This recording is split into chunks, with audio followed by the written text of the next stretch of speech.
ও দাদু, ও আমপোড়া দাদু, তোমার সব হলো? এক্ষুনি তো শহর থেকে বাস এসে পৌঁছবে।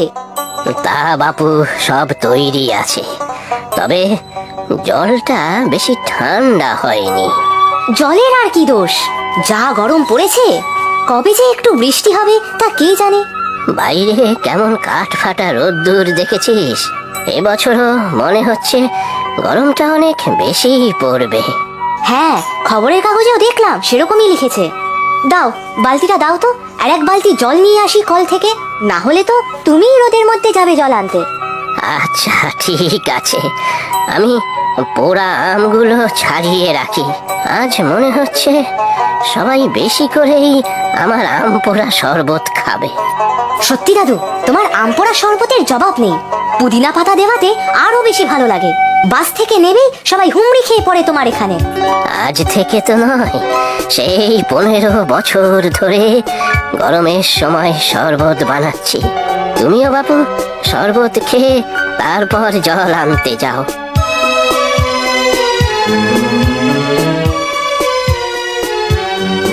আহ, তোমার শরবতের কোনো জবাব নেই। আজ কিন্তু দাদু মিষ্টি একটু বেশিই লাগছে। চিনি বেশি দিয়েছো নাকি?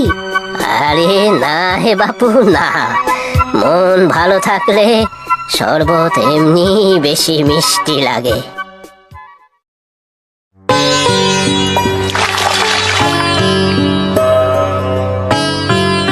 কি হে ননি, জল নিয়ে কি করবে অবেলায়? না গো দাদা, আমার জন্য নয়। এই জল ওই আমপোড়া দাদুর জন্য। ও বুঝেছি, শহর থেকে বাস আসার সময় হয়ে গেল যে। খুব ভালো শরবত বানায় কিন্তু ওই দাদু।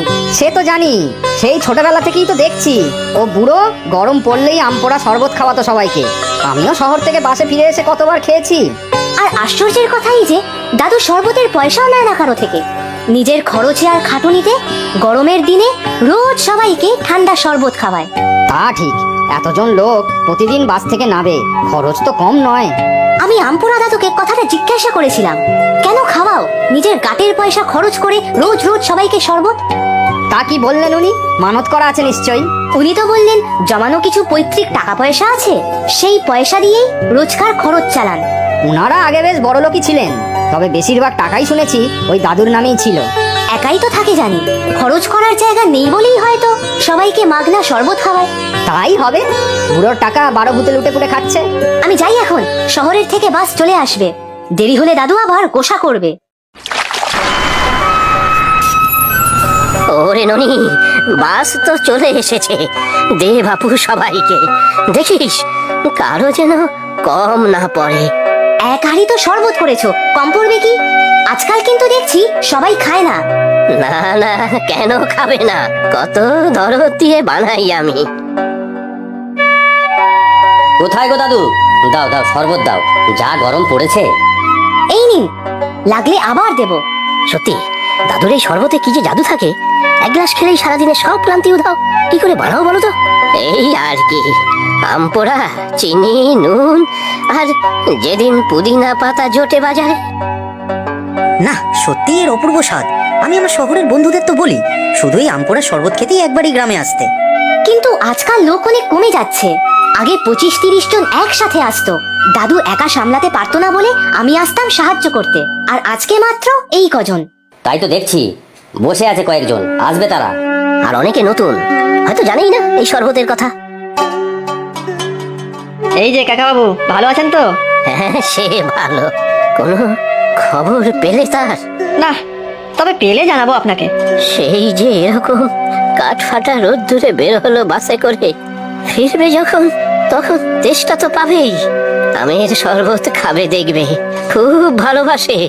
এই নাও কন্ডাক্টর কাকু, তোমার তো আবার 3 গ্লাস।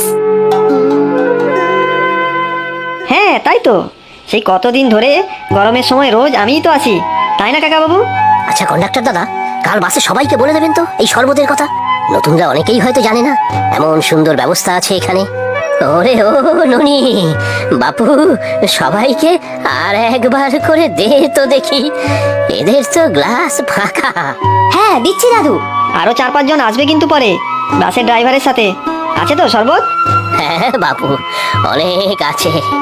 পরের বাসের সবারও হয়ে যাবে। ও দাদু, আমি এবারে যাই, স্কুলে যেতে হবে। ঠিক আছে, আমি একাই সামলে নিতে পারবো। এক গ্লাস শরবত খেয়ে যা, যা গরম পড়েছে। না গো দাদু, স্কুলের ছুটির পরে যাওয়ার সময় খেয়ে যাব। এ কি তোমার নিজের নাতি নাকি? না হে, এই গ্রামেই থাকে। একদিন বাবার সাথে শহর থেকে ফিরে শরবত খেয়েছিল, তারপর থেকে প্রায়ই আসে। হাতে হাতে কাজ করে দিয়ে যায়, কিচ্ছুটি নিতে চায় না। বাহ, বড্ড ভালো ছেলে তো। আমি তো ভাবতাম আপনার নিজের নাতি। না হে, সংসারে আমার শুধু সে একটি আছে, আর কেউ নেই আগে পিছে। তবে এই ননির উপরও বেশ মায়া পড়ে গেছে। কেমন সুন্দর দাদু দাদু করে। আপনার কেউ নেই বলছেন কেন? আমরা সবাই আছি না। রোজ যাদের জন্য এত কষ্ট করেন, তারা কি আপনার কেউ না? তা হবে হয়তো, তবে আসুক সে ফিরে। তার সাথে খুব ঝগড়া করব। অমন গরমের দিনে রোদ মাথায় নিয়ে বেরিয়ে গেল। তাড়াতাড়ি ফিরবে তো নাকি? কিরে ননি, তাড়াতাড়ি স্নান করে আয়, স্কুলে দেরি হয়ে যাবে তো। এই যাচ্ছি মা। আজ টিফিনে কি দেবে মা? রুটি আর আলুর দম। একটু বেশি করে দিও। বুঝেছি, বন্ধুদের সাথে মিলে খাবি বুঝি? আচ্ছা ঠিক আছে, আমি বেশি করে দিয়ে দেবো। সব বন্ধু না, শুধু একজন বন্ধুর সাথে খাবো। আচ্ছা বাবা, আচ্ছা। এখন তো স্নান করে আয় তাড়াতাড়ি। জানো তো মা, আজও আমপুরা দাদু এই এত শরবত বানিয়েছে। উফ, কি যে ভালো খেতে, কি বলবো। আজ স্কুল থেকে আসার সময় আবার এক গ্লাস খেয়ে আসবো। সত্যি, সে কত বছর হয়ে গেল ওনাকে দেখছি ওখানে শরবত বিক্রি করতে। একাই থাকেন শুনেছি, তবে তুই যে ওনাকে সাহায্য করিস এটাতে আমি খুব খুশি। দাদু তো কারো কাছ থেকে টাকাও নেন না। আচ্ছা এবার তো স্নানে যা, নাহলে সত্যি কিন্তু তোর স্কুলে দেরি হয়ে যাবে।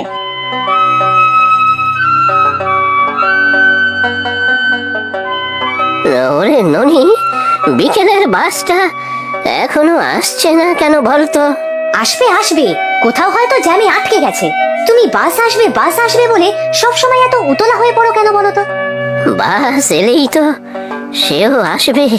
সে তো বাসে করে সবাই আসবে, আর এসেই তোমার হাতের বানানো আমপুরা শরবত খাবে। আমাকে আর এক গ্লাস দাও না গো, খাই। খাবি? তা খা না, অনেক আছে। এই গরমে আরাম পাবি। ওই দেখো, বিকেলের বাস এসে গেছে।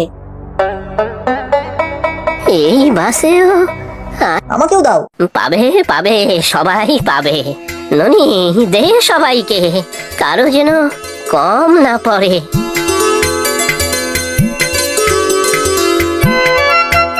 দাদু, এবার কিন্তু তোমার সবার থেকে দাম নেওয়া উচিত। রোজ কত মানুষ খায়, আর কিছু না হোক তোমার পরিশ্রমের একটা মূল্য আছে নাকি? বলিস কি, এইটুকু শরবতের জন্য দাম নেব? সে এলেও তো খাবে। সে যে খাবে খাক, তুমি তো এত বানাও। কম করেও যদি দাম রাখো তাহলেও তো হয়। টাকা যা উঠলো তাই দিয়ে আরো বানাবে। না বাপু, ওসব আমি পারবো না। ভালোবেসে বানাই, তাই সবাই খায়, আর তার জন্যই তো রোজ বানাই। তার থেকেও কি দাম নেব নাকি? কেন দাম নেবে না কেন? সে কোন হুমড়া চমড়া লোক? দেখ ননি, তোকে আমি নিজের নাতির মতোই ভালোবাসি, কিন্তু তার নামে কখনো কিচ্ছু বলবি না, বুঝলি? আর হ্যাঁ, মানুষকে গরমের দিনে শরবত খাইয়ে তার টাকা আমি নিতে পারবো না। তোর না পোষালে আর কাল থেকে আসিস না। তার কথা তুই কি জানিস বেটা? আম্মা, কি হয়েছে ননি? কাকাবাবু কোথায় গেল? তোমার চোখে জল কেন? না, আমি দাদুকে কত ভালোবাসি, কিন্তু দাদু আমাকে একটুও ভালোবাসে না। আমি তো দাদুর ভালোর জন্যই বলেছি। কি হয়েছে বলো দেখি। রোজ দাদু এই গরমের মধ্যে আমপোড়া শরবত বানায়, কত কষ্ট হয়। তাই বলেছিলাম যে শরবতের কিছু করে দাম নিতে। দাদু রাগ করে চলে গেল। তুমি কি জানো ননি, কাকাবাবু এখানে রোজ কেন শরবত বিলি করে? কার জন্য কাকাবাবু রোজ অপেক্ষা করে? কার কথা আমাকে রোজ জিজ্ঞাসা করে? না তো, সে কে কাকু? কাকাবাবুর ছেলে বাদল। কিন্তু দাদুর যে কেউ নেই জানতাম। আজ আর সত্যি কেউ নেই, সেই কবেকার কথা। প্রায় 15 বছর আগে এইরকমই গরমকালে এইখান থেকে বাসে করেই কাকাবাবুর ছেলে শহরে গেল। ফেরার পথে বাসটা দুর্ঘটনা ঘটায়, অনেকেই মারা যায়, তার মধ্যে বাদলও ছিল। আমি সেই বাসের কন্ডাক্টর ছিলাম। তারপর? আমি বেঁচে যাই। আহত হয়ে বেশ কিছুদিন হাসপাতালে ভর্তি ছিলাম। কাকাবাবুর মুখের দিকে তাকিয়ে বাদলের মৃত্যুর খবরটা এখনো পর্যন্ত দিতে পারিনি। কাকাবাবু আজ এত বছর ধরে রোজ এখানে অপেক্ষা করে নিজের ছেলের ঘরে ফেরা। আমপোড়ার শরবত বানিয়ে সবাইকে খাওয়ায়, এই আশায় যে তার ছেলে একদিন ফিরে আসবে, গরমের মধ্যে বাস থেকে নেমে শরবত খাবে। দাদু জানতে পারেনি বাস দুর্ঘটনার কথা? দুর্ঘটনার কথা শোনার পরই অজ্ঞান হয়ে বেশ কিছুদিন হসপিটালে পড়েছিল। শরীরের একদিক নাড়তেও পারতো না, তারপর আস্তে আস্তে ঠিক হয়েছে। ছেলের মারা যাওয়ার ব্যাপারে জানতো না? না, আমরা সবাই মিলে ঠিক করেছিলাম কাকাবাবুকে এসব কিছুই জানাবো না, সহ্য করতে পারবে না। এবারে স্ট্রোক হলে আর বাঁচানো যাবে না। দাদুর মনে এত কষ্ট? কাকাবাবু যতদিন বাঁচবে এই আশা নিয়েই না হয় বাঁচুক যে একদিন না একদিন ছেলে ফিরবে। আমার খুব কষ্ট হচ্ছে কাকু।